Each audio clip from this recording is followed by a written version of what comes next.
My name is Antoni Ribas. I'm a medical oncologist at UCLA, and I'm a professor of medicine. Whenever we try to turn on an immune response to cancer, the immune system cells that have the capacity to kill the cancer cells have to be activated, usually by a vaccine or by cytokines, and then they travel around the body and they look for the cells that they have been licensed to kill. Now we know that the cancer, in many cancers, try to shield themselves from these killer cells, from these killer immune cells, by expressing a protein called PD-L1, or the ligand of PD1 receptor. The PD1 receptor is in the immune cells that are exposed to an antigen, and the ligand turns them off. So the cancer is using something that biology has developed and our evolution has developed to limit inflammation, and it uses it to hide itself from an immune attack. So the clinical development of PD1 and PD-L1 antibodies has gone quite rapidly in the last 1.5 to 2 years. There's now 6 PD1 or PD-L1 blocking reagents in the clinic from different companies. The 2 first ones brought to the clinic were from Bristol Myers, one to the receptor, to the PD1 receptor, one to the PD1 ligand. There's already been 2 papers from the phase 1 trials of both of these antibodies that were published in the New England Journal of Medicine last year, telling us the excitement about these targets, because the 2 first tries in the clinic already make it to the top-ranked medical journal. Shortly after that, there's the drug development by Merck with MK-3475, which is a PD1 antibody inhibitor. There's also been drug development by a company from Israel called Curatech in collaboration with Teva. There's a PD-L1 antibody from Genentech, which I hear is going to be reported in the next several meetings, both at AACR and ASCO.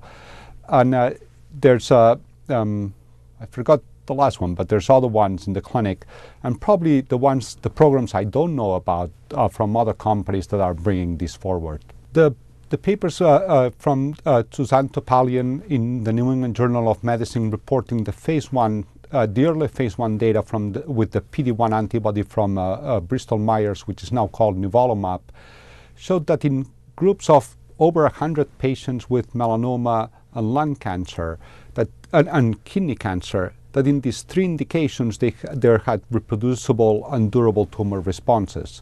The highest ones were in melanoma and kidney cancer, where approximately 30% of patients in this phase 1 dose escalation trial, where we usually don't see that many responses, but because many patients are treated at suboptimal levels. Well, here, even at the low levels of drug exposure, there were durable responses in around 1/3 of the patients. The reported follow-up of 1.5 to 2 years, with the majority of patients who had a first response continuing to be in response. The results in lung cancer, in non-small cell lung cancer, were a little bit lower, in around 20% objective response rate. But I think this is outstanding. It's probably the first time that we hear of any immunotherapy strategy having reproducible activity in non-small cell lung cancer. This was data with the PD1 receptor antibody. If we look at the PD1 ligand data, there was a little bit lower response rate, with a melanoma being around 20% and also in kidney cancer.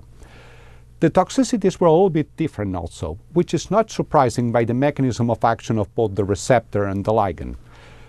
The PD1 can bind to both PD-L1 and PD-L2. So when you block PD1, you have a broader effect.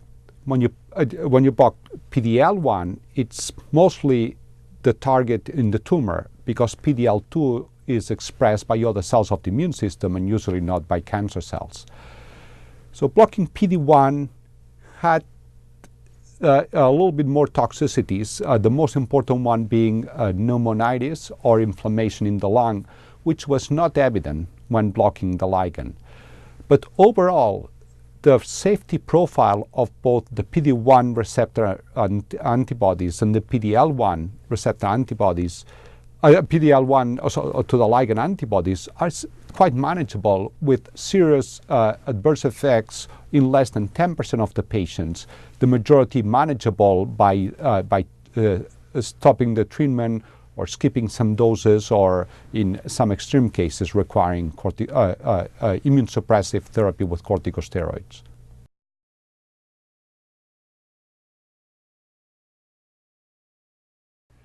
So here we talked about a biology where it's a receptor to ligand interaction, with the ligand being expressed in the tumor tissue, sometimes by tumor cells, sometimes by macrophages, or some other stromal cells in the tumor.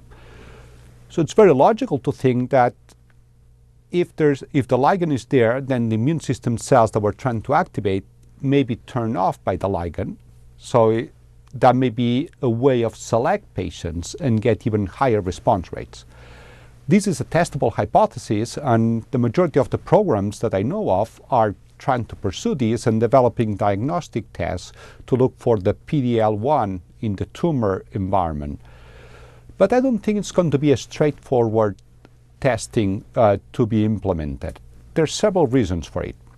One, the PD-L1 or the ligand, it's an inducible protein in many cases, where molecules that are released by the immune system, in particular interferons, can upregulate the ligand.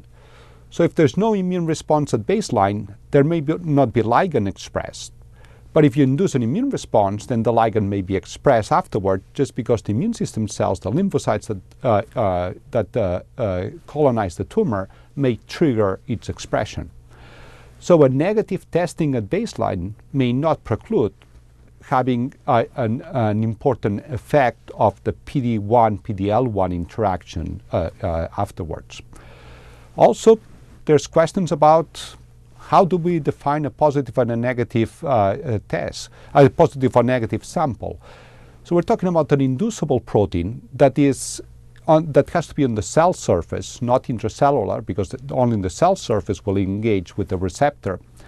And that is usually a patchy expression in the areas where the tumor is interacting with the immune system. So if we have a tumor that's 90% negative, but it's 10% positive, maybe that should be called a positive tumor, but I don't know. The other way around, if we have just 1% of positivity, is that enough to call a positive? Maybe not. Maybe that should be a negative result. So it's probably going to be it's probably going to take some time until we know, can we select patients based on the expression of the PD-L1 or the ligand in the tumor, because we'll have to follow patients who were tested positive or negative or indeterminate, which I would assume there's going to be quite a bit in between, because it's hard to think that it's a dichotomous kind of result. And that may take a while until we follow those patients and see what happens, how many of the negatives respond and how many of the positives don't respond. So we have the trials open with the Merck PD-1 antibody, so it's to the receptor.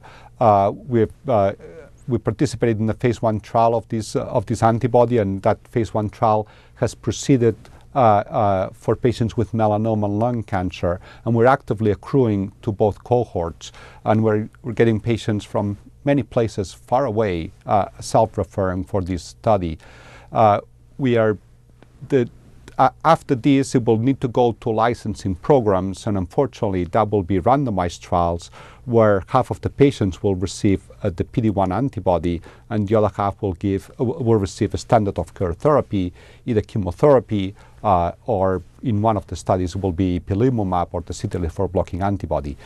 But the first trial that we have with this randomized design or allocation in the two arms has a crossover, so the patients who are on the control arm can still get the PD-1 antibody afterwards. I think next ASCO is going to be there's going to be a lot of data presented with PD-1 and PD-L1 antibodies, and we'll have updates with the studies from Bristol Myers, both with the ligand and the receptor. There's also already studies combining the PD1 antibody nivolumab with ipilimumab, or the CTLA-4 blocking antibody that's commercialized with the name of Yervoy, that's approved for patients with metastatic melanoma, and I eagerly await seeing those results. We'll see a big body of data from the Merck program with several hundred patients treated in the tail of the phase 1, and I will look forward to that data. We should see data from the Genentech PD-L1. GSK also has a PD-L1 construct. It's not an antibody, it's a solubilized ligand that we should, I would assume we should see some data. So I think it's going to be an exciting time for this pathway with data being presented that's going to be highly relevant.